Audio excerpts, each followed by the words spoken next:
We're going to broadcast now. Welcome everybody. We've got attendees rolling in.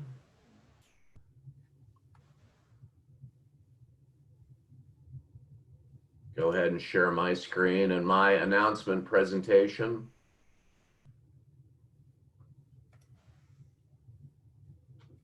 Welcome attendees. We'll get started right at 8 o'clock. Jamie and Myra, can you see my PowerPoint screen? Yep. All right. I can. Thank you.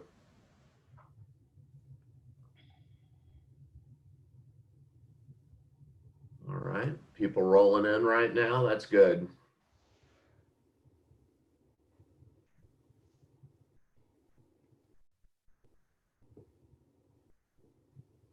Good morning and welcome everyone to the IT Leaders May 2020 peer group meeting.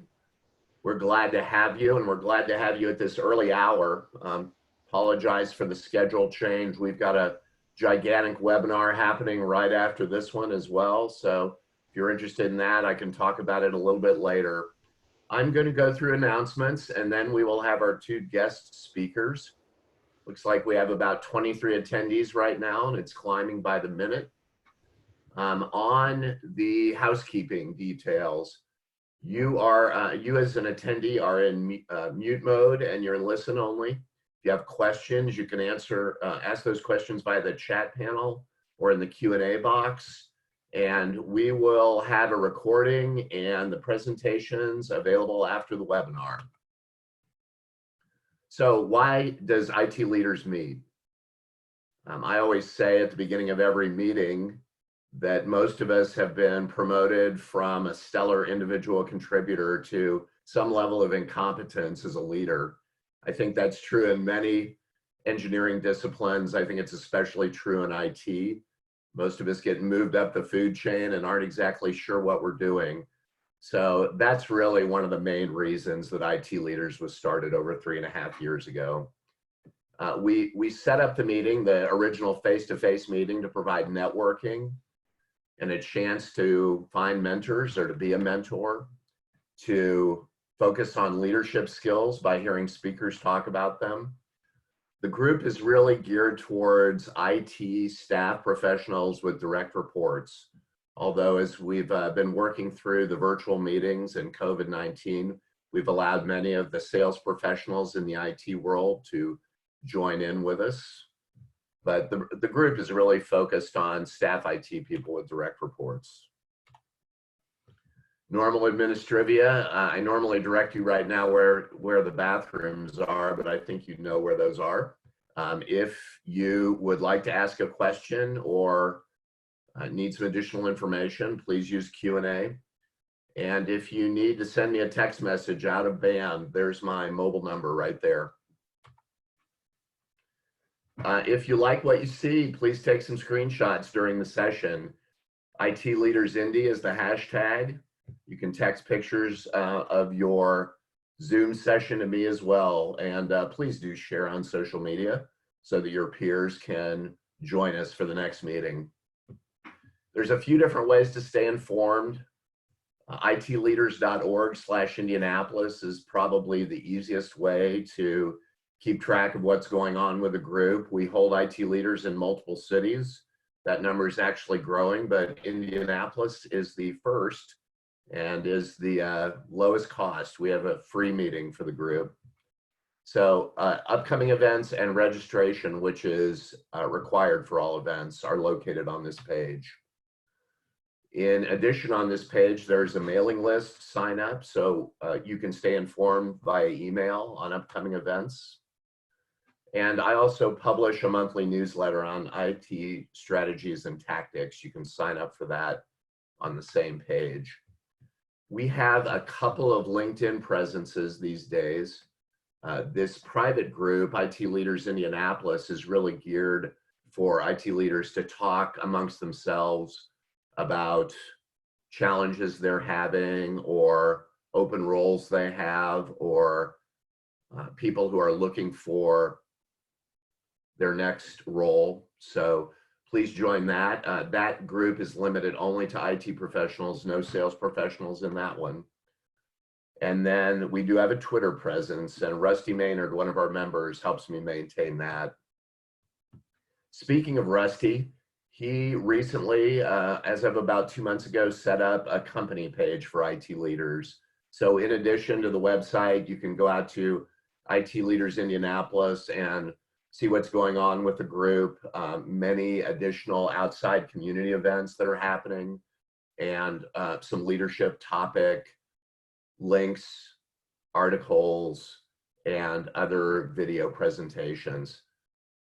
Thanks, Rusty, for all the work you're doing. Rusty's on the market right now. He's a super capable project manager, and he's looking for his next role. So if you're interested in talking to Rusty, he's got a real gift for working intergenerationally, and I'd encourage you to have a look at Rusty.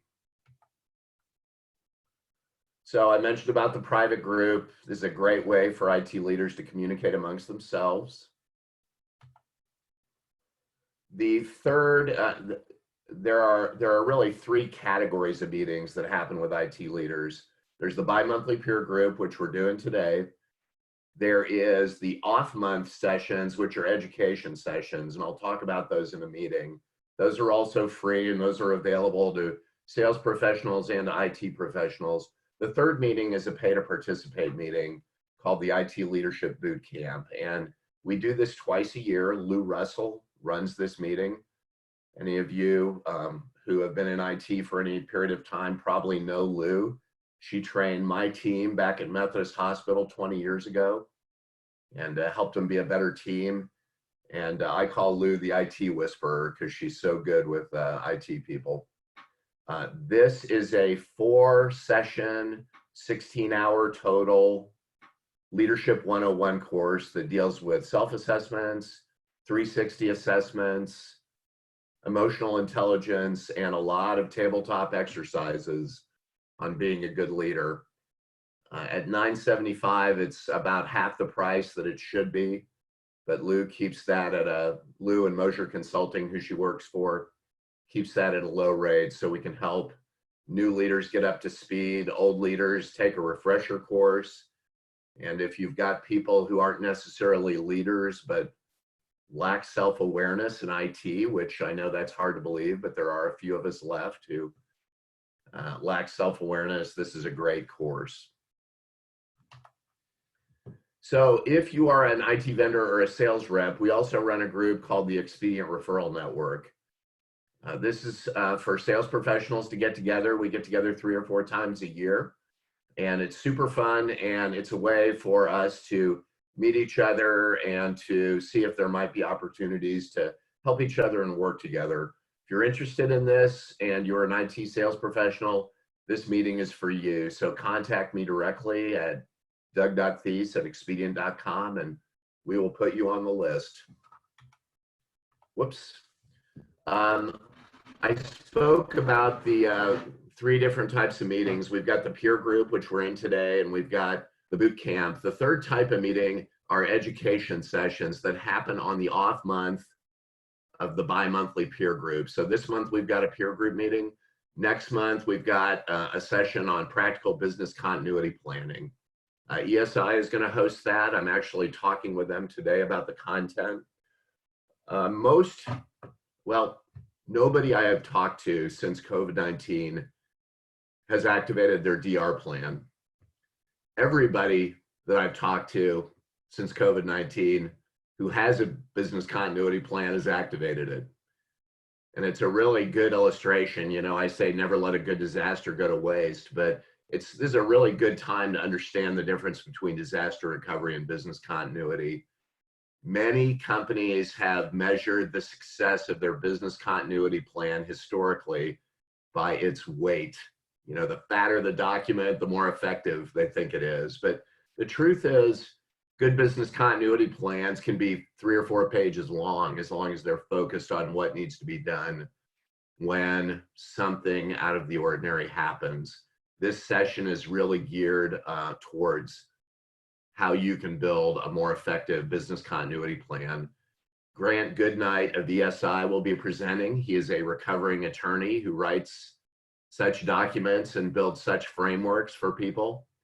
And we are talking to some professionals over at USI Insurance who do a ton of cyber insurance, and they'll be part of the session as well. So that should be good.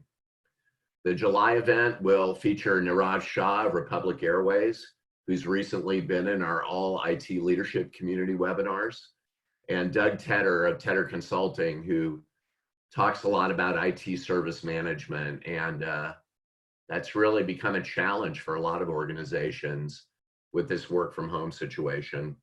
In August, Centric Consulting will be doing an education session on how to succeed in data. They've got a really incredible data and analytics practice, and they'll be talking about that and folding AI and machine learning into that. And then in September, we've got Jay Lytle of Goodwill and David Lim of Axia Consulting speaking. Those should be great topics too. The IT Leadership Bootcamp is not quite scheduled yet. It may go virtual like this session did, but that typically starts in September. So by next meeting, I should have a more firm date on that. Some other events that happen, if you're a CIO or if you are the IT leader, our sister organization, the Indy CIO Network, historically has met for lunch in Speedway at Dawson's on Main on the second Wednesdays. Those have become virtual, and there's been some changes. There's been some Friday morning coffee meetings, so check that out. The sequel group, Indy Pass, meets on the third Tuesday, just like IT Leaders normally does. I realize this is the second Tuesday. We did make an exception in May. And then Women in High Tech, always great events and a vibrant community. Check out their website. Brad Snow's Tech Exec Roundtable is another good group. And then Rebecca's Leadership Innovation Discussion Series, also really good. So encourage you to visit all these. So normally at this time, we talk about people who are looking for a position or have a position available. It's tough to do on a webinar when everybody is muted. I would encourage you to join the IT Leaders private LinkedIn group, and you can post your resume out there if you're looking for a link. I manage that group along with Rusty Maynard, so we'll get you approved right away. But that's the best place to share that information now. Finally, a big thanks to my employer, Expedient. IT Leaders would not exist without Expedient.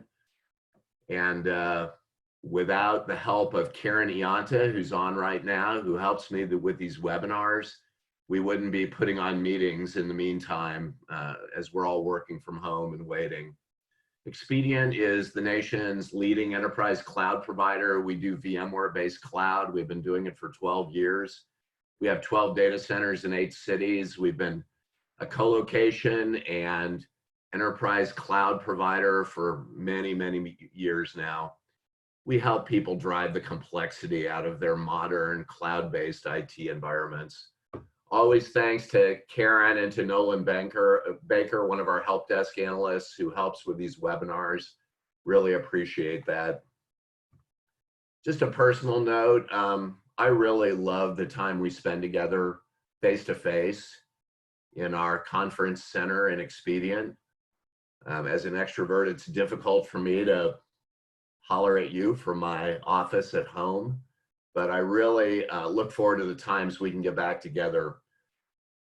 It doesn't mean these can't be effective, though. I would suggest a couple of things. You've probably already done this now that we're 8 or 9 weeks in, but call some former coworkers. You know, if you're having a tough day, call your friends or former coworkers and let them know how much you appreciate them. We all feel a little bit isolated right now. I'd also encourage you to talk to some of your service providers. If you've got the extra time, it's a good time to get some perspective on what else is going on in the market. You know, maybe the paradigms that you're using deserve to be changed. Maybe it's time to consider some new alternatives. So take some time and talk to some people that you normally don't. I think it's a nice opportunity to do that, especially since we're saving on drive time these days. So that's all I've got on the announcements. I want to introduce to you today's speakers. Myra Cocca is going to kick us off. She's the founder of Ironstrike, and she's going to be talking about corporate communications, especially in these difficult times. Myra is going to speak first, and then Jamie Lee, the former CIO of Wabash National, will be speaking on a growth mindset. Myra, please kick it off for us.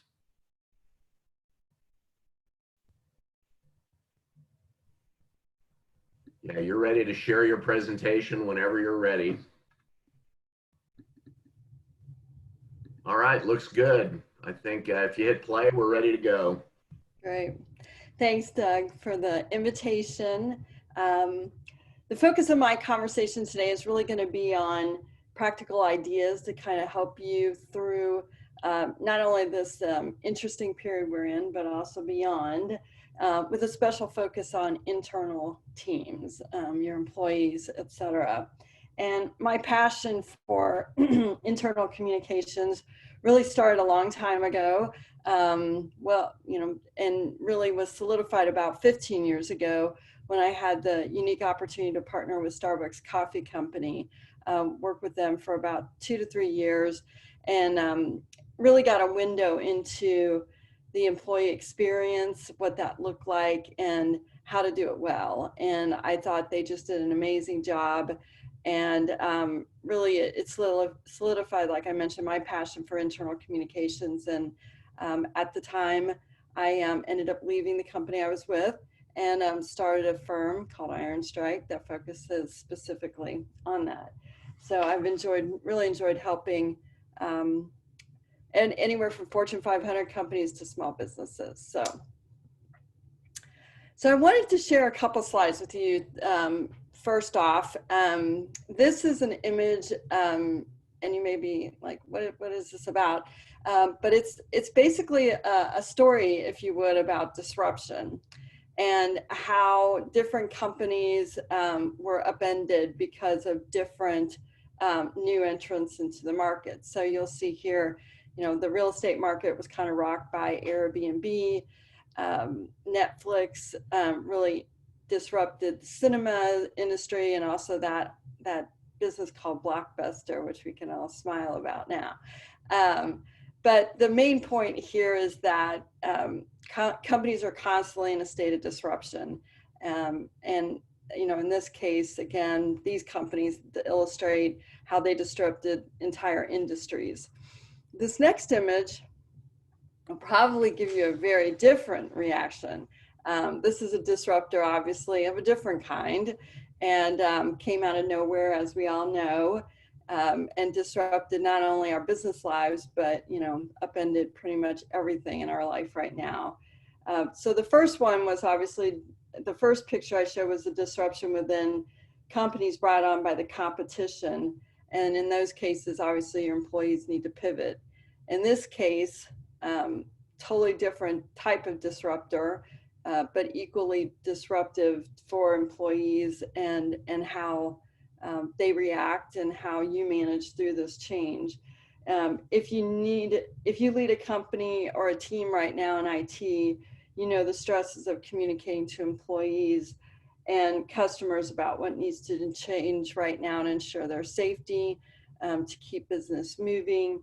And again, whether the change is brought on internally or externally, it puts pressure on your employees, adds stress to your internal stakeholders, and it can leave people feeling, confused, stressed, and a whole lot more. And to move through these periods of change with confidence, companies and departmental functions need to adapt and change, and that means really employees need to change as well. So that brings me to the topic of resilience. And the dictionary defines resilience in two ways. One is obviously the capacity to recover quickly from difficulties. The other is a state or the ability of a substance or object to spring back into shape. And when you think of resiliency, you might think of someone or something that has a thick skin. I tend to think of it more in the context of a tree, a tree that can bend with the wind, that can navigate difficult storms. And when you think of like an oak tree, for example, they do that well. They're sturdy, but they can bend and mold to, high winds, for example. Their life expectancy can be average of 300 years. Even some oaks have been known to live 1,500 years because they're very resilient. A tree that's not so resilient would be our ever so famous Bradford pear. Their life expectancy is closer to 20 years. And they don't survive well in storms. And I found out that the hard way about 5 years ago when one went down in my front yard. So, but the point being, whatever form it takes, building the character of resiliency is imperative in business. And the resiliency of companies has really kind of been on full display during this time of COVID. So you may be wondering, what the hey does all this resiliency stuff have to do with employees and employee communication specifically? You really, the more actively engaged your employees are, and resilience plays into that, the more productive they are. The impact on the bottom line is not as challenging. According to a 2018 Gallup survey, business units that were in the top 25% of their companies on measures of worker engagement had about 21% higher profitability. So again, engagement, resiliency, adaptability, all those factors really play into that. And then this statistic obviously here is just kind of reinforces how disengaged employees really can cost companies in a different way. An actively disengaged worker is defined as someone who is unhappy and unproductive at work and liable to spread negative information to coworkers. In other words, they're people who don't like their job and they're not afraid to tell people about it. Employee engagement really is fairly low across the globe. Only about 13% of employees are really defined as engaged in the workforce. So that means full, 87% of people are disengaged at work. So the point I'm trying to drive home is that communications is really critical to your organization. And again, when I speak of communications, I'm really focused here on your employees. We can also broaden that a little bit. When I think of internal communications, I also think of people who are already in your fold, your vendors, the suppliers that you work with. So you can kind of broaden the definition of internal communications. But I think the best way to think of it, the closest one to home, if you would, are your employees. And internal communications can really be a powerful glue to hold teams together and to get you through difficult challenges like the disruptors we talked about earlier. It's a key driver of employee recruitment. And again, business innovation, it's a driver of that as well. Again, it's just that glue that holds a lot of things together. And I know you may be thinking, well, I do communicate with my teams, and maybe you do, and I'm not disputing that, but I think we could all do better. And so I want to provide just a few considerations to think about as you're thinking through how do you communicate best to employees. The obvious starter point is your employee or your annual plan. And I know a lot of companies they communicate with employees, but they don't necessarily have a strategy behind it. So as much as possible, you want to have a strategy behind what you do, why you do it. Do you want to impact recruitment? Do you want to impact retention? Do you want to impact the rumor mill that goes through the office? Those are all things that you need to think about as you build out your annual plan. Another item is key messaging.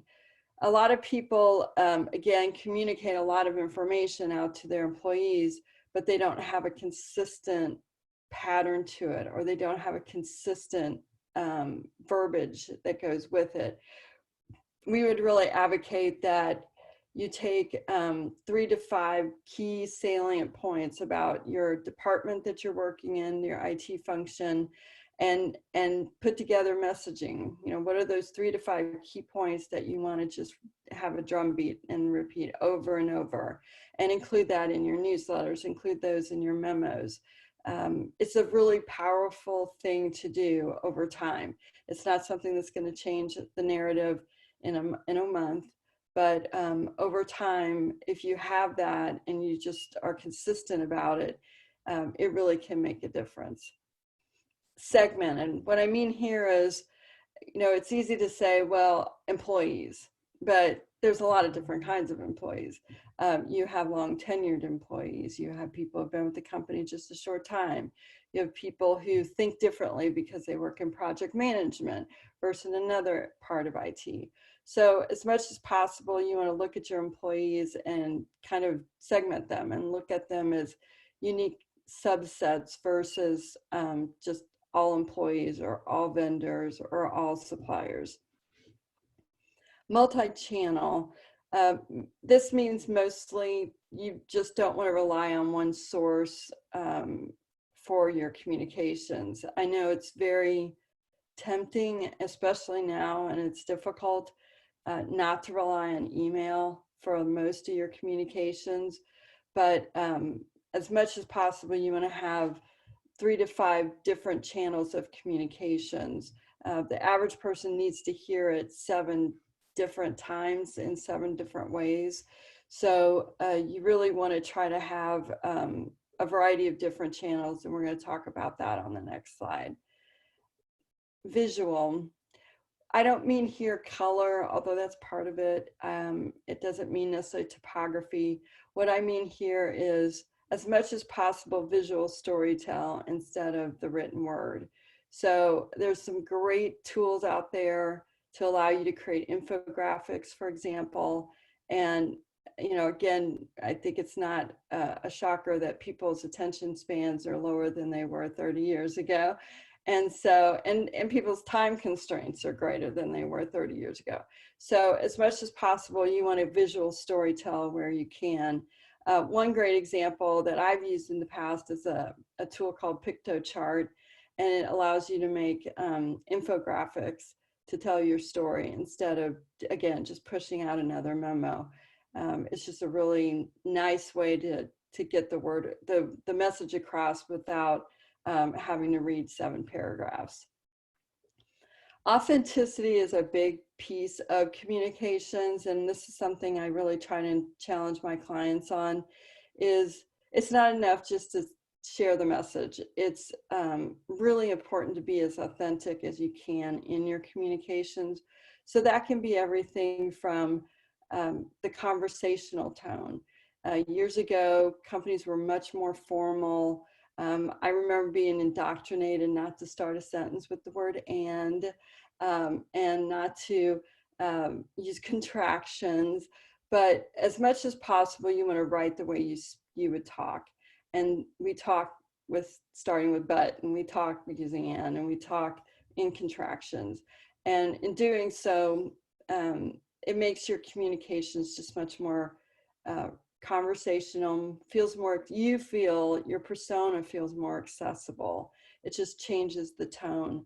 Another piece of authenticity too is not using too much jargon. And I know in IT, because I've worked with IT departments, that can be especially challenging. You can't change an IT meaning, but you can try to tone down some of the other jargon that you might be using. A common ones that I see are alignment. Corporate alignment is a very common one that I see. And really, what does that mean to the average associate? You know, it just doesn't really mean as much. It might mean something to the corporate executives, but it a lot of times doesn't mean much to the employees.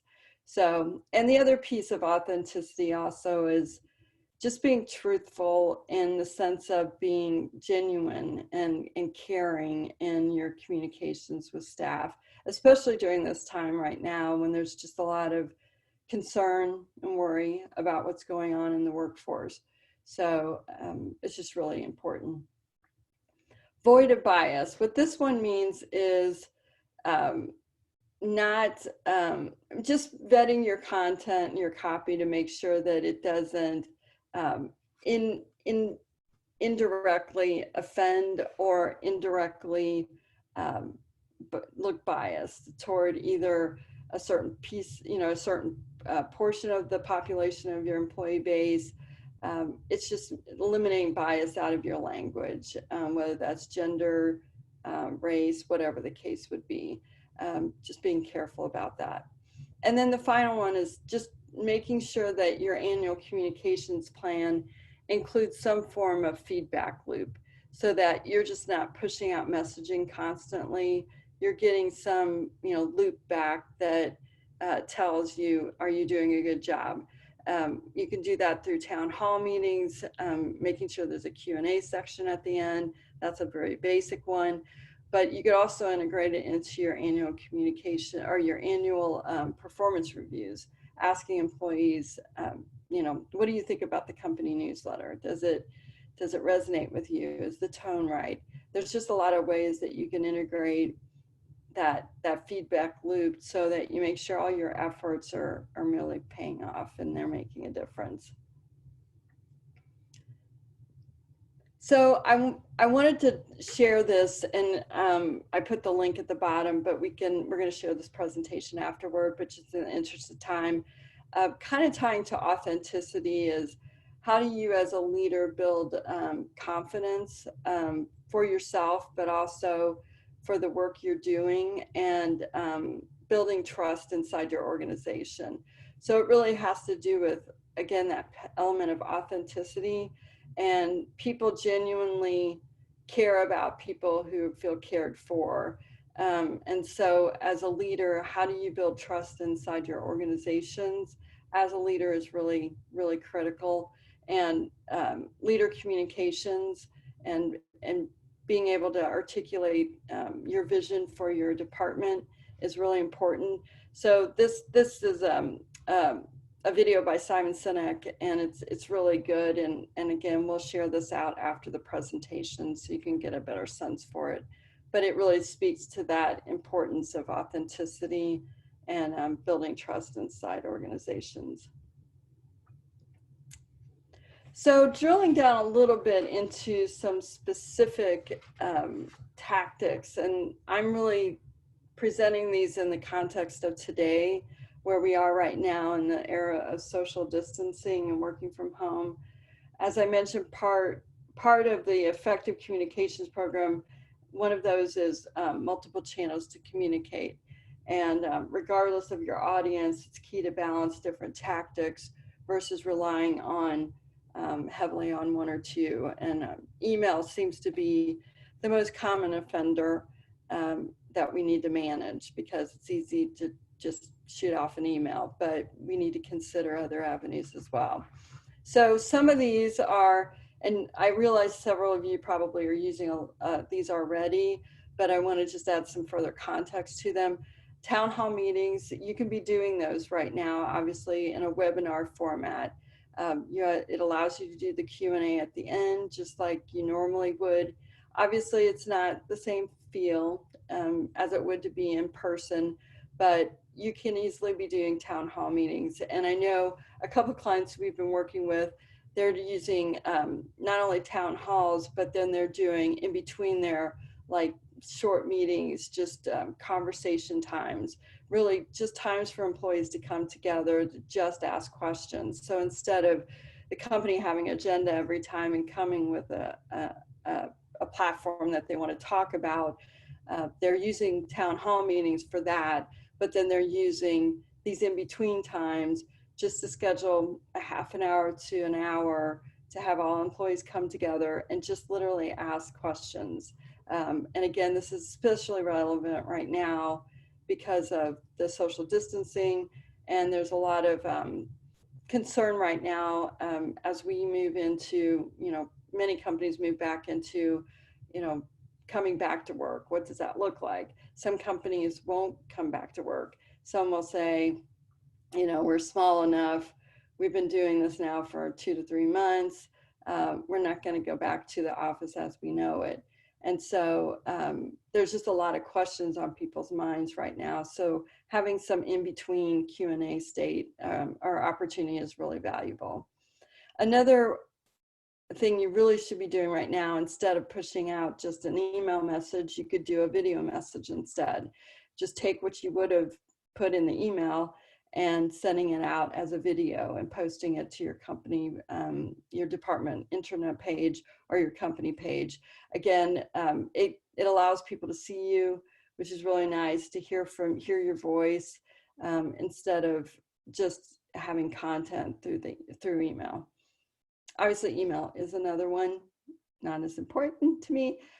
Virtual meetings, which is an obvious one. The town hall meetings I mentioned earlier, that's for all employees. But again, as much as possible, you want to be virtually meeting with people instead of like doing phone calls.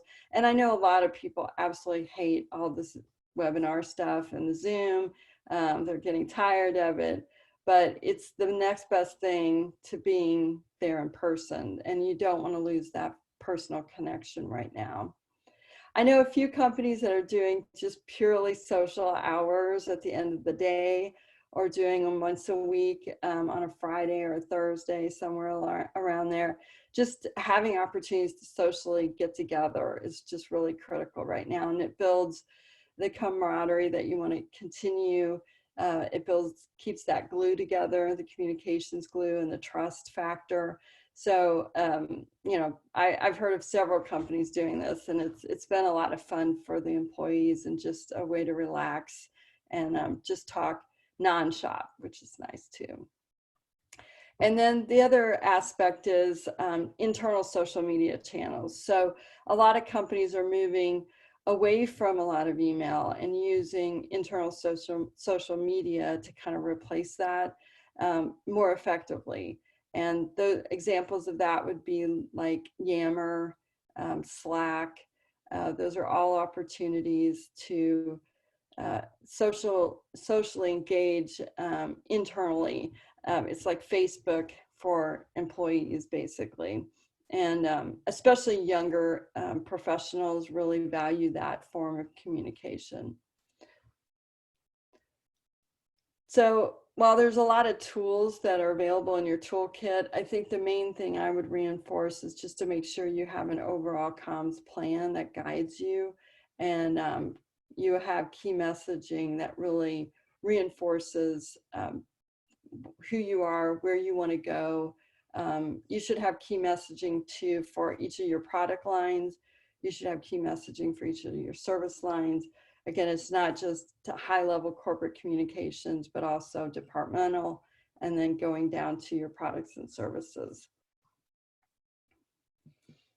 As we kind of move into this post-lockdown period, I really would encourage you to think through, what do next steps look like for you? I know some companies are starting to have that conversation or already having that conversation with their employees in terms of, what they're going to be doing differently when they come back. And if you've not started that process, I would really encourage you to start thinking that through, and not just the action steps, but how you're going to communicate that to your employees. How is that going to be communicated to your vendors, your suppliers, et cetera? And, I've, based on the companies I'm working with right now, and also based on what I'm hearing from other people, employees are having, there's just a lot of concerns about coming back into the office. I know a few of my clients have already done surveys, just finding out what their employees are feeling and thinking. And some aren't really ready. They just aren't ready in central Indiana. There's a lot of concern. And so as you move to that next stage, just making sure that's well thought out, and you've really thought through, the different impacts for different people. I know some companies are just saying, if you're a certain age, we don't really want you to come back yet because you're more compromised if you're an older individual. They're giving different leeway to people who have conditions that make them more susceptible to COVID. So there's just a lot of considerations, and a lot of things are on people's minds right now. And if employees are constantly worried while they're at the office because, you either haven't set up good safety measures, but maybe you have, but you just haven't communicated those very well, that's going to be a problem for you down the road in terms of your internal brand, your ability to recruit effectively going forward, all of those things. And then I fully recognize there's a lot of companies who've had to make some very hard choices in terms of employees and going through layoffs. And that's obviously a big thing that's on people's minds as well right now. So again, just being very, very mindful of how you take your next steps with employee communications, because it will have, implications for years to come. And I know right now we're in a high unemployment state, but if you just go back, hard to believe, 4 months ago, everybody was clamoring to get employees, and it was a very different environment. We'll be back there someday, and you want your reputation to be in a good place when that happens. So thank you very much. Thanks, Myra. Appreciate the view from the corporate perspective.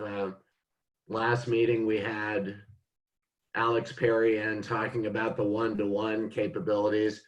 What mistakes are you seeing corporate communications professionals making right now? What's the most common one? I would say the biggest thing is not segmenting their audience. They're in a hurry. They have a lot. I mean, company executives are absolutely exhausted right now, and I totally get that. But slowing down and really segmenting your audiences and making sure you're speaking differently to different people. I think that's probably the most common one. We've got some nice comments in the chat. There's a question for you here. Other than the lack of communications, why do you think employee engagement is as low as 13%? I would definitely say the work-life balance is a big part of it, especially now. I've heard more recently that employees are working longer hours right now because they're juggling kids being at home, for example.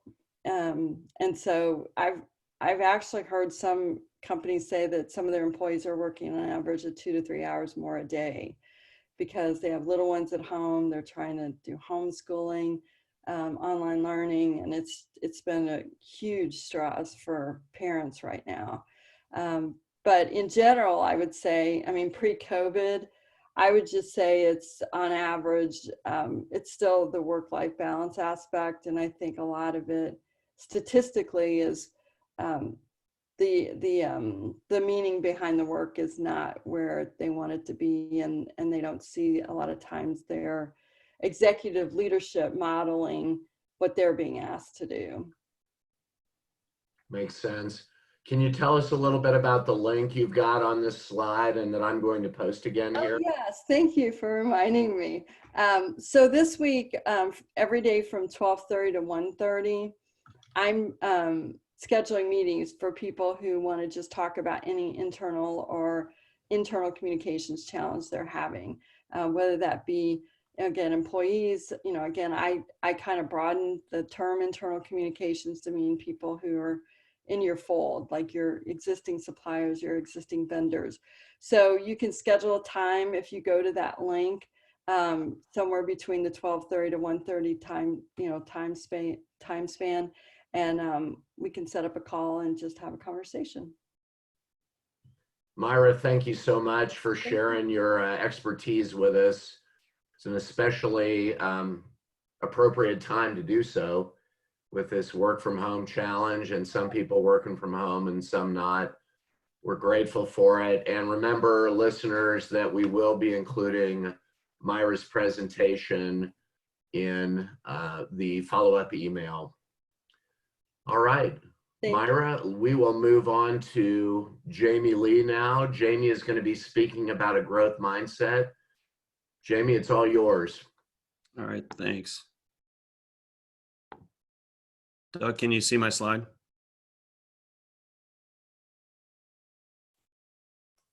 Yep, we're good.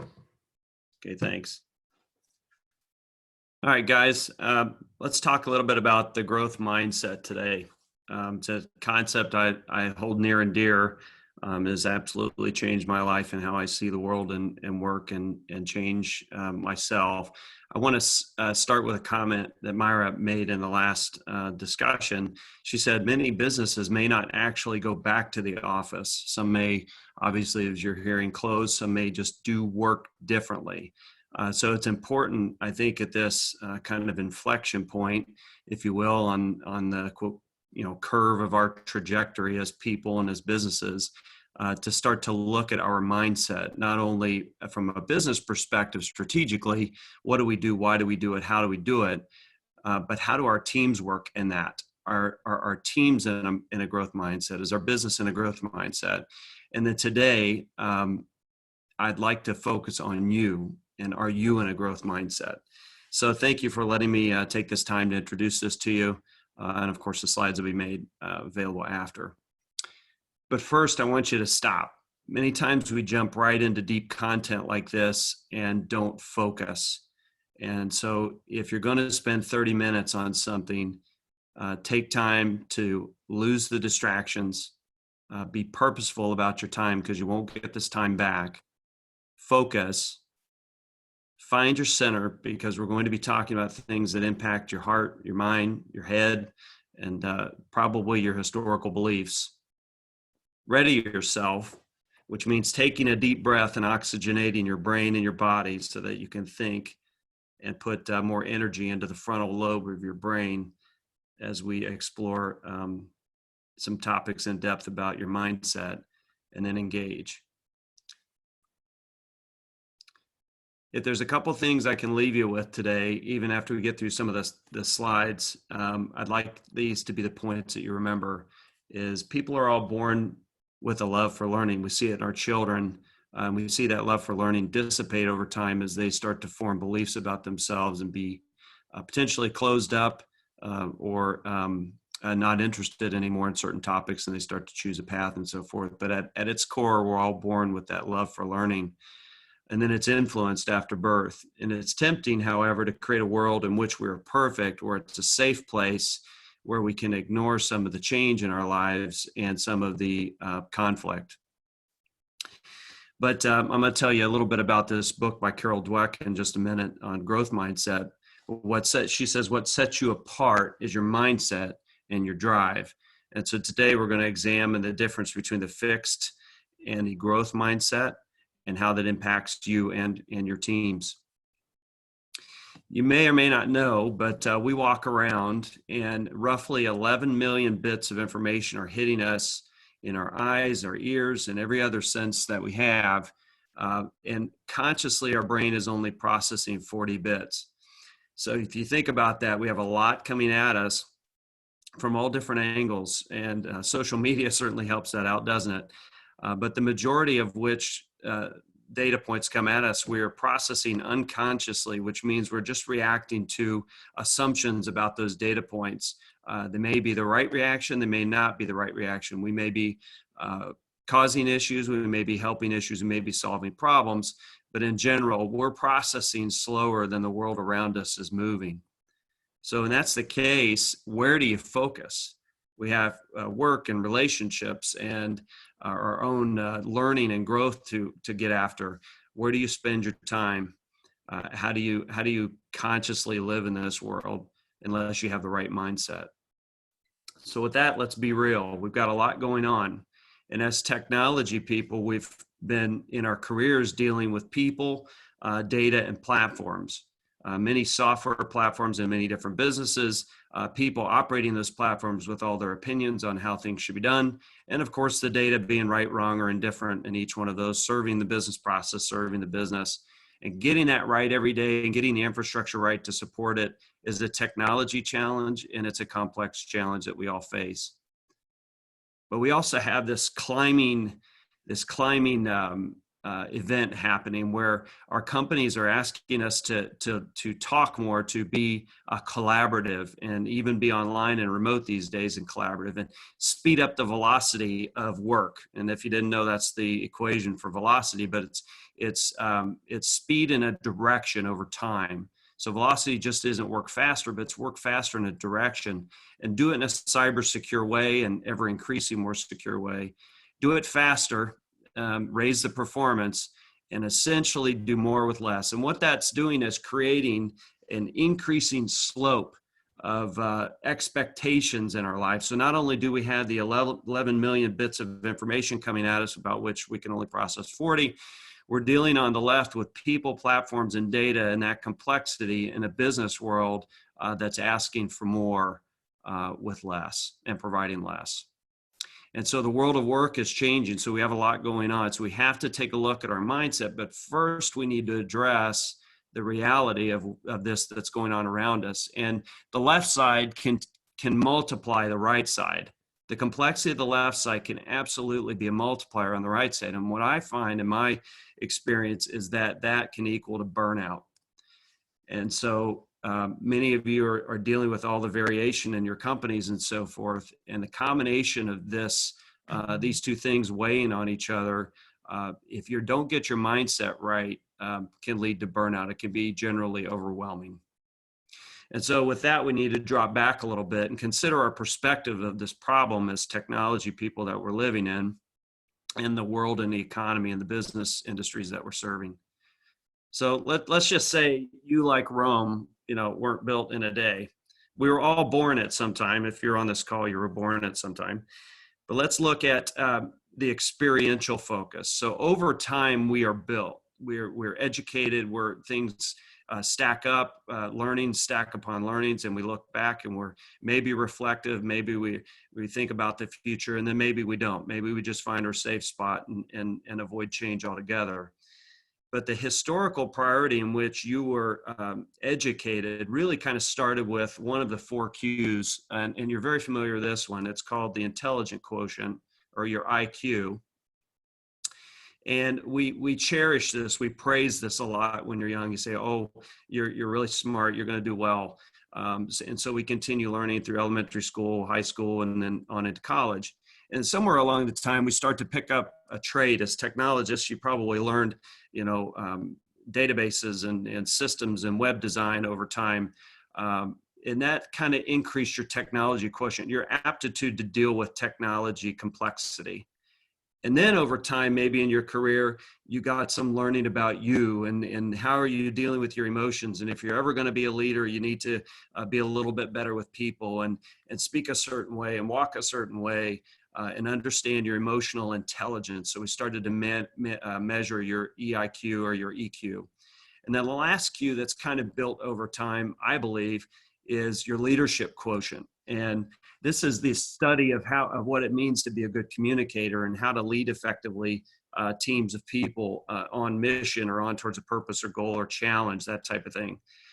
So if you frame this up, in general, and I'm not a scientist by any means, this is how we're built over time in 4 key areas. Now, I didn't put your spiritual or your faith or anything like that on here. We're just talking about technology and your education over time. But this learning really shapes our mindset. We build on this and we couch our beliefs in what we know about ourselves in this. And sometimes that can put us in a fixed mindset because we're so certain in each one of these avenues what good looks like. We don't move off of that point. So with that, I want to introduce the growth mindset. If you haven't read this book, it's absolute changer for me. So I want to share it. I'm passionate about it.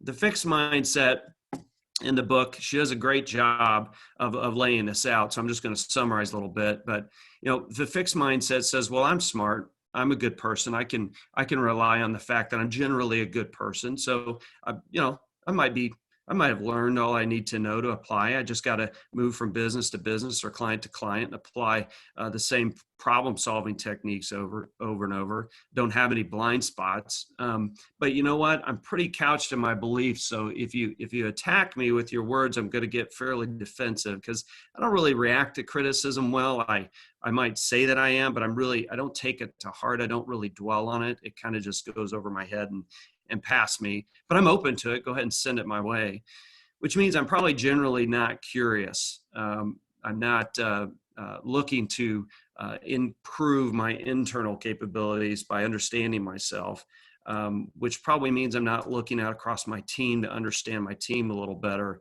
and maybe not the business we're doing in the marketplace.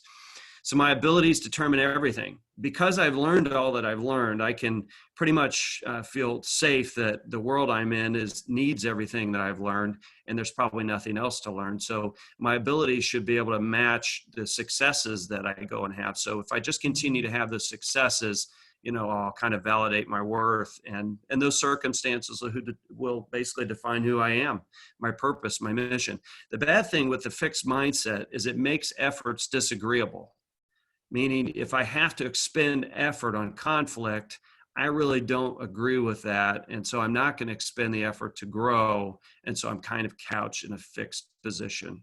And so it also, unfortunately, puts us in a position to be defensive and view other people as judges versus allies. And we know we need allies in a team environment. So with that, let's look at the growth mindset. Growth is completely the other side of the value equation here.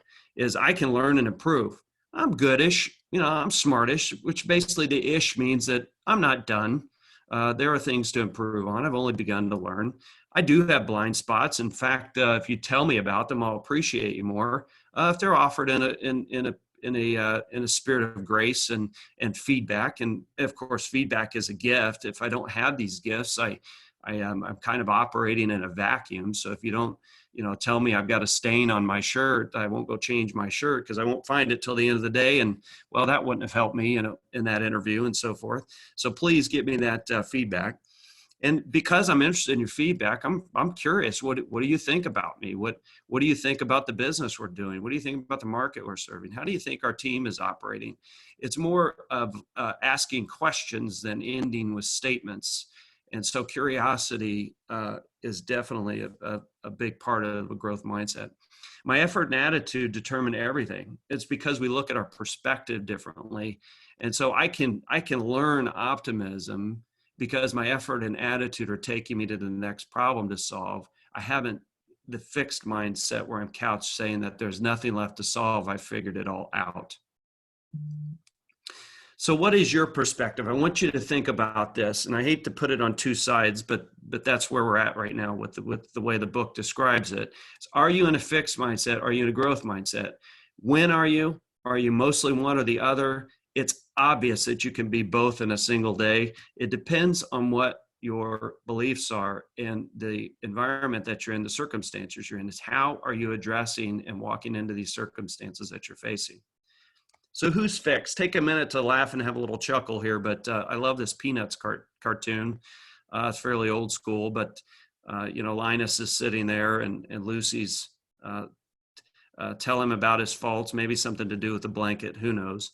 And then he says, hey, what about your own faults? And she says, well, I have a knack for overlooking them. So I would suggest to you she's in the fixed mindset. And Linus probably needs to grow a little and maybe lose the blanket as he gets a little older here. But doesn't this really kind of say that we're all works in progress? Each person's developing and there's room to grow. And so both of these individuals obviously have room to grow. They need to get a little reflective about where their head is at and whether they're open to change.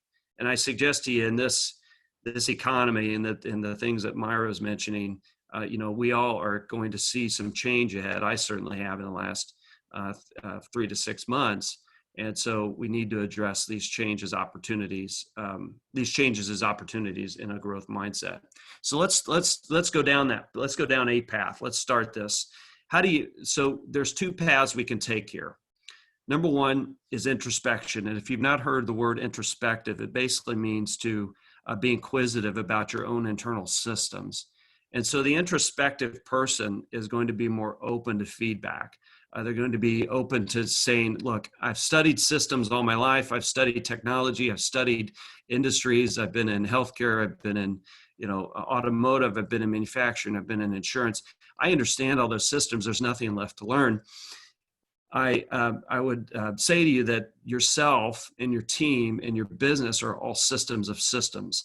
And so if you can study yourself first by being introspective in this path one, it's a lot better place to be for change and adapting to your future circumstances than this next one, which is hypervigilance. The military refers to hypervigilance as almost like a sixth sense, a seventh sense, an elevated sense of surroundings and awareness. And so things like first-person shooter games can make you hypervigilant, concerned about what's coming at you in all angles, dealing with those 11 million data points coming at you. And so you can sometimes, in hypervigilance, fall back into fear of the unknown. You don't know what's going to happen tomorrow. You don't know how that person's going to react. You don't know, versus you can find out and deal with the issue at the time. Because you're smart enough to, because you have these skills in your backpack and you can carry those forward. So being introspective versus hypervigilant, I would say, is one aspect of going from a fixed to growth mindset. So which path are you intrigued by? Which opens you most to change? Where are you living your life right now as you face the future? Change one in the introspective path is to start to talk about letting go of what? Dolly Chu is a great TEDx speaker, and she talks about letting go of being a good person. She says, in every other part of our lives, we give ourselves room to grow except in this one. This is a fascinating speech. And she basically gets you to a point where you realize that I do think I'm a good person, and I'm okay with doing that. But wait a minute, I'm couched in being a good person, meaning I feel like every time I think I'm a good person, I'm turning off an ability to grow because I'm just couched in being a good person. So why be agreeable with the effort to learn something new about myself, about my team, about my business? So she says, examine your own mistakes, examine unconscious bias and study bias, but believing that you're good is not where you should stop. You should focus on being better. And the act of being better is something you can put into motion in terms of tactical things you're doing than just being couched and feeling good that you are good. One leads to growth and one leads to stagnation. So don't be stagnant. Be good, but be better. Be an act of being better to become a better person. Change two is anticipate with curiosity. Carol Dweck, who wrote the book, has a great TEDx on the power of believing that you can improve. And she talks about this concept of yet to come. And she makes a great case in studying education in high schoolers that she did a case study on. And she put these groups of high schoolers into two camps. And one of the camps was praised an awful lot. And the other camp was not. They were praised about the work they were doing and making progress. And so when the camp that was praised an awful lot responded to having to do something new a little differently, they actually fell back and said, no, we think we're good with our work product. We don't want to try anymore in a different avenue. And so she found out that overpraising can lead folks into a fixed mindset about their traits. So she says their traits are things that they become overconfident in, and it leads their overconfidence puts them in a fixed mindset. Whereas the growth mindset, and that the students that were in the growth side, getting praised on the progress they were making, were eager to take up the next thing because they had fallen back into love of learning and experimenting and failing and working that feedback back into the loop of their improvement in their process. So she says a failing grade says, to some students and some kids, and I think sometimes as parents, I think we all see this, is I'm nothing, I'm nowhere, I'm not worth it. But a grade of not yet, as she administered some of these studies, says you're on a learning curve into the future, meaning there's more to happen. So I say that's anticipating with curiosity, is that there is great things yet to come, and we have to be excited about those things, even in the environment we're living in right now. So mindsets can be taught, they're malleable, and failure can be painful, It doesn't, however, define you. You have to believe in the power of yet. What is yet to come? And so another point about growth thinking, decision making is what happens with the brain power. So this is more scientific than I'm educated to provide, but I have two great pictures here I'll explain. One is your system 1 and your system 2 thinking. Your system 1 thinking is basically that unconscious, biased, emotional reaction side that's really a lazy thinker. You think fast, right? You were taught multiplication tables. 2 times 2 is 4, 4 times 2 is 16, and it's over assuming, meaning you're not going through the detail in your mind. System 2 is that frontal lobe. You're consciously thinking, you're putting energy into it, you're rubbing your forehead, you're looking down on the desk and you're thinking hard. You feel the energy and the heat come to the front of your head. It's like reacting without anger, having to think about how to react without anger, or getting into deep research, but it's slow, conscious thinking. And what happens in the brain is the left side, when your fixed mindset, doesn't engage, and the right side engages. And a lot of times that happens when you're addressing conflict or you're confronted with something about yourself or feedback that you didn't want to hear, you weren't ready to hear, and you're embracing it the wrong way. So in the growth mindset, you put energy into that thinking and you embrace change. So what does this look like across your team? We talked a little bit about you. Let's back up and talk about your team. Is teamwork currently fixed or growth mindset from your perspective? And you're all in different teams. So let's talk about the team for a minute. We've been trained to think of a team as a hierarchy for control and hierarchy for control as synonymous. The team is in control. The boss is in control. I'm not in control, so I'll wait to be in control when I'm told to be in control. And so we've been trained to think that the mission is only deployable from the top down. That's not true. Every person can attain the mission with their own, by applying their own skill sets and feeling and finding value and pride in their work. We've been trained and incentivized, and maybe not trained as in classroom setting, but maybe kind of indoctrinated or just through your day-to-day without addressing a growth mindset. We've fallen into traps of consistent disciplines where every day is kind of like tomorrow and tomorrow is the same as yesterday. We've been trained and incentivized at a vertical climb in the corporate ladder. You may hit a glass ceiling. You may want to climb the corporate ladder, but you may not be able to. You may not be able to find that success. We've been trained that leadership and contribution are great at the org chart, far greater than they are at the bottom of the org chart, which we know is false. We've been trained to replace pride in our work by happiness and chasing workplace furniture and conference rooms and how to be comfortable in our settings. And so we're chasing happiness in our circumstances versus pride in our work. So something to chew on there. And we've been trained that conflict's bad and not politically correct sometimes, when conflict can actually be good, but in a fixed mindset, we see it as bad and disruptive. And in growth mindset, we see it as a growth opportunity, something to learn. And so all of that inside leads to lost opportunities for your team. So where is the team? Let's think about the team again as we think through the growth mindset. Teams are visible and invisible. They can happen around you. They can be on an org chart. They can be wholly contained in a single function. They can be at your peer level. They can be diverse across the matrix of many makes and models and backgrounds and ethnicities and genders of people. And they can be all of the above happening all at the same time, and sometimes working against the mission and sometimes working for the mission. So this complexity of the system of the team is something to be understand, as we mentioned earlier, like the system of yourself or the system of your business. And so can we maximize through study this variation of our teams and include and bring that diversity inclusion together to grow? I think so. So one of the ways you can do that is to map your gaps and get your team to be introspective. And so you can use a Gallup Strength Finder poll to look at the top 5 things. And these aren't forever how you are. It's just how you answer the survey right now and where your interests lie. And so in a former team I was part of, we did this. And we mapped, everybody took the study and we mapped our top 5 to figure out that as good technologists, and this is so apropos for what Myra was talking about, is we were missing a key column called communication. And if you look vertically, none of us were really centered on communicating as our number 1 right then. Now, there are 35 markers in this sort of study, and these are the top 5. So communication is down there for many, but it was a top for most. And so we needed to adjust our team and map the gap and then get somebody responsible for defining the communication plan and so forth. And that changed our trajectory as a team, but only until we got introspective about who we were.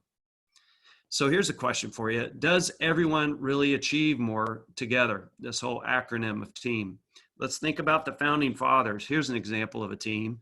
A lot going on, a lot to achieve, a big stakes, right? Lots of risks to take. I'm sure many of them were fixed. There doesn't look like a whole bunch of diversity in the room, but they were all aiming for something much larger than themselves, and they had to put aside their personal bias for the greater good.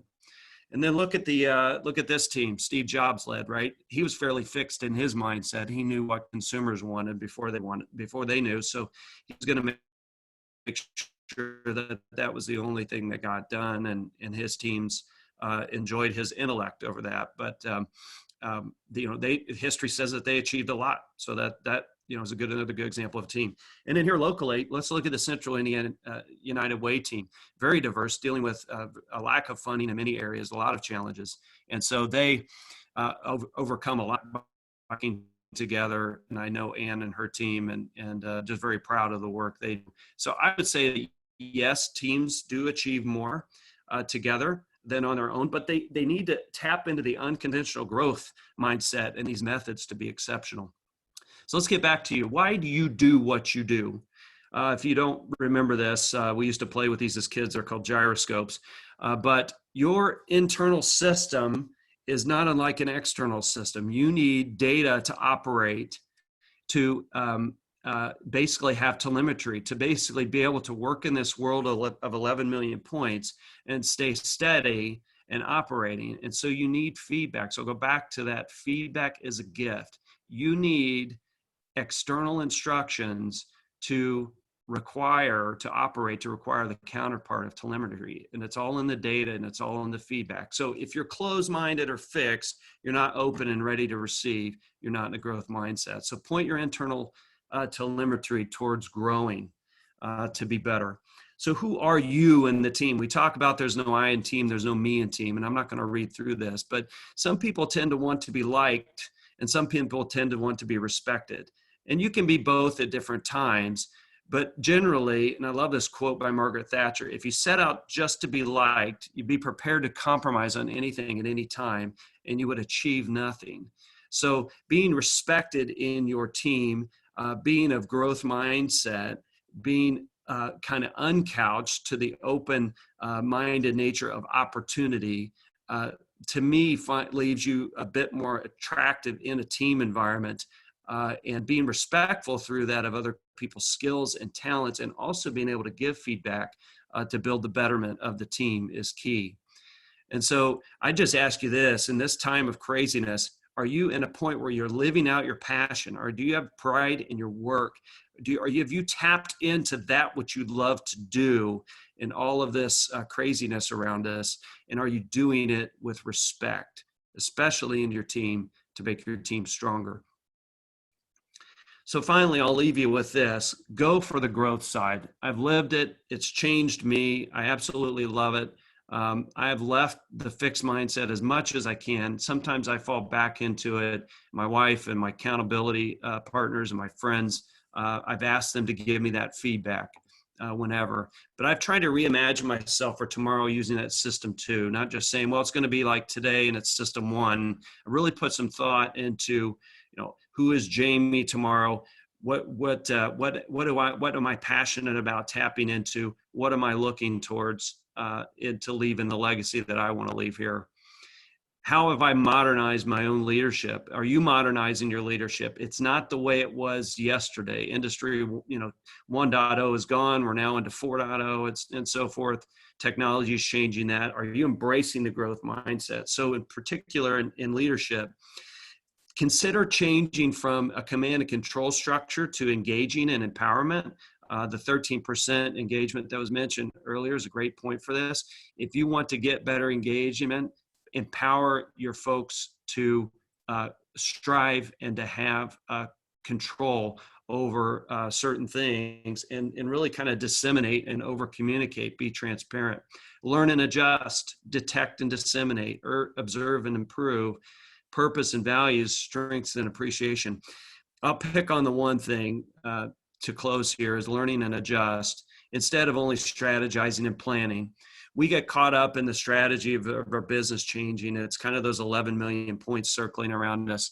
We need to be focused on the strategy being of the business and of our teams being addressed every month, every quarter, but most certainly not every year and not every 3 years and not every 5 years. The world is changing too rapidly around us to be in a fixed mindset and to deal with strategies and plans that are stale, stagnant, and not adjusting to the times that we're living in. And so last, I'll leave you with this, and then we'll take questions, is remember, back to perspective. If your perspective is defined by your circumstances, you're going to lose. And your system one can keep you in that couched mindset of everything's happening to me, not I'm making things happen for me.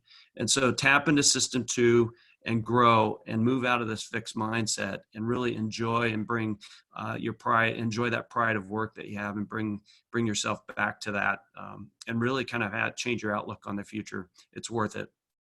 So with that, I'll take any questions. We've got a few questions, Jamie.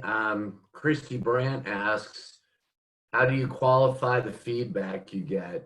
Maybe better, how do you know if the feedback is coming from a person of growth or someone who is fixed? Yeah, so first of all, I look to my wife, who probably knows me better than anyone. So, sometimes I'll take advice from a friend and couch it with her and get two perspectives. So triangulation is good. If you can triangulate between a friend that's close, a friend that's in your network, and maybe an associate, and then of course your spouse, I think that's a great way to qualify feedback that you get and look at it from several different avenues before you apply it. Gina Covarrubias asks, do you have any immediate advice for the audience members who have not yet found their passion or who do not yet possess self-respect? Yeah, absolutely. First, I would start with 16personalities.com. I know it sounds cheesy to throw another URL out there on the land of the internet, but it's free, and it's an awesome way to have someone give you immediate feedback from a psychology perspective of your personality. And sorry, I have my timer going off here. That personality test has been one of the most effective things that I've taken it twice at different times. And I found that in my life, I was couched in a different position at different times, facing different challenges and struggles. So please take that and chew on some of that feedback. It's absolutely helpful to help you find your passion and your pride in your work. Jamie, Brian Fedge asks, do you have any models where you can demonstrate cost benefits? He talks about the tyranny of billable hours in a consulting company and the pressure to have everybody performing. Any thoughts on metrics or payback? Well, so I in a study at a recent company, we studied the impact of digital on employees, and productivity was thought to be and this was slightly mentioned in the last presentation. Productivity was thought to be every employee loses about 30 to 50 working days a year searching and hunting and pecking for information. And so that productivity can't be regained. I mean, once it's lost, it's lost. So our digital tools make so much sense for us now to be lean, to be efficient, to be pointed. And so I use that as an aside to say, working together and knowing each other better moves the cognitive ball downfield, if you will. So if we're thinking faster, if we're working leaner, if we just know without all the talking and all the presenting and all the posturing in our teams to get an idea across the board, will actually be faster. And if it's the right idea, we'll actually benefit from it. So the velocity that I talked about in the beginning, just briefly, is speed in a direction. If we can get cognitive velocity in our teams, there's untold rewards in that, because today we're losing time because we're not engaged with not only the companies, we're not engaged with each other.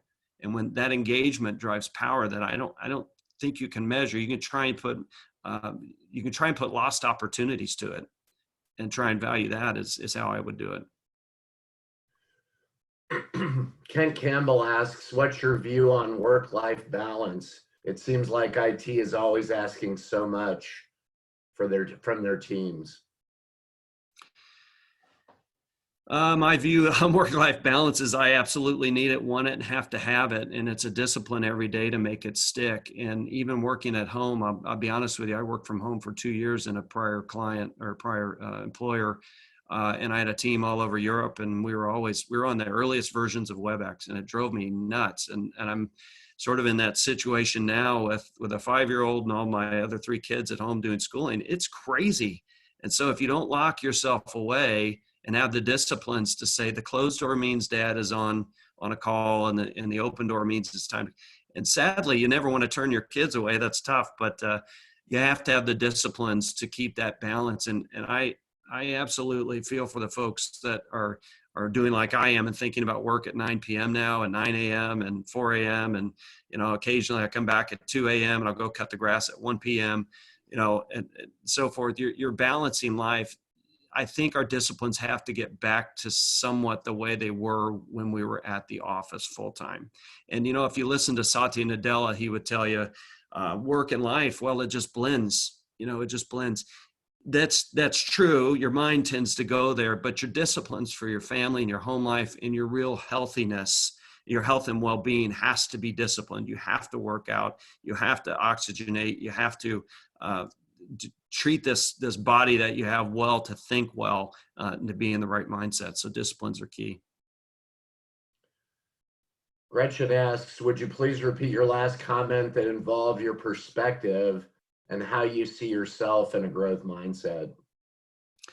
So absolutely. If there's one thing my wife has taught me over our 20 some years being married, it's your perspective defines everything. And so your circumstances can define you. You can absolutely let it beat you up. Right now I'm actively looking for my next role, and I could say, well, there's nothing out there, or there's a lot out there. I just haven't found it yet. And I don't know exactly what that means, but I'm going to search to it, until I find it. And it may not be exactly what the past was, but it'll be something that I choose to grow through. And so while it's a storm, it's something I can persevere through, and I'll be sharper for coming out of it. And that's my perspective, is my circumstance is not defining me. It's actually giving me cause to go after something. And so that's how I see that. Thank you. Final question. How do you keep your team executing while taking a growth mindset? So there's no doubt that you still have to hit your marks and so forth. What I find, and remember, let's go back to the 30 to 50 days of lost productivity in everyone's work year. You can find that time to be on a rhythm. And there's this thing called muscle memory. And your teams have muscle memory today. They come to the Monday meetings, you're expecting a staff call, they've got reports due, and so forth. If you don't put new memory into their muscles by meeting and talking about growing, and if you don't meet on a monthly one-on-one basis, and you wait to the end of the year or semi-annual review or some of those old techniques for doing performance reviews, you're not engaging as you should as just people. You're engaging a process more than you're engaging people. So put people engagement into your daily activity, and it will build new muscle memory. And give it 6 months. Once you're there, you'll never want to go back to the old way, because you'll be engaged and you'll be working out together mentally. And that mental workout is a lot of times what teams really enjoy, because they are trying to move the cognitive wheel, the cognitive ball downfield, and solve problems. That's what we do as technologists. Jamie, thank you so much for sharing with us today. I appreciate the perspective, and really, it sounds like it was life-changing for you, and it could be life-changing for all of us if we focused on it. Absolutely. Thank you, Doug. Audience, thank you so much for joining today. Remember, our next event will be June 16th. I do not have that up on itleaders.org yet. It will be up in the next couple of days. That's the business continuity planning session. And then following that, the next bi-monthly peer group meeting will be July 21, and that will be Nirav Shah and Doug Tedder. Thank you all for joining. We appreciate your time. And Jamie and Myra, thanks so much for presenting. Have a great day, everyone. Thanks.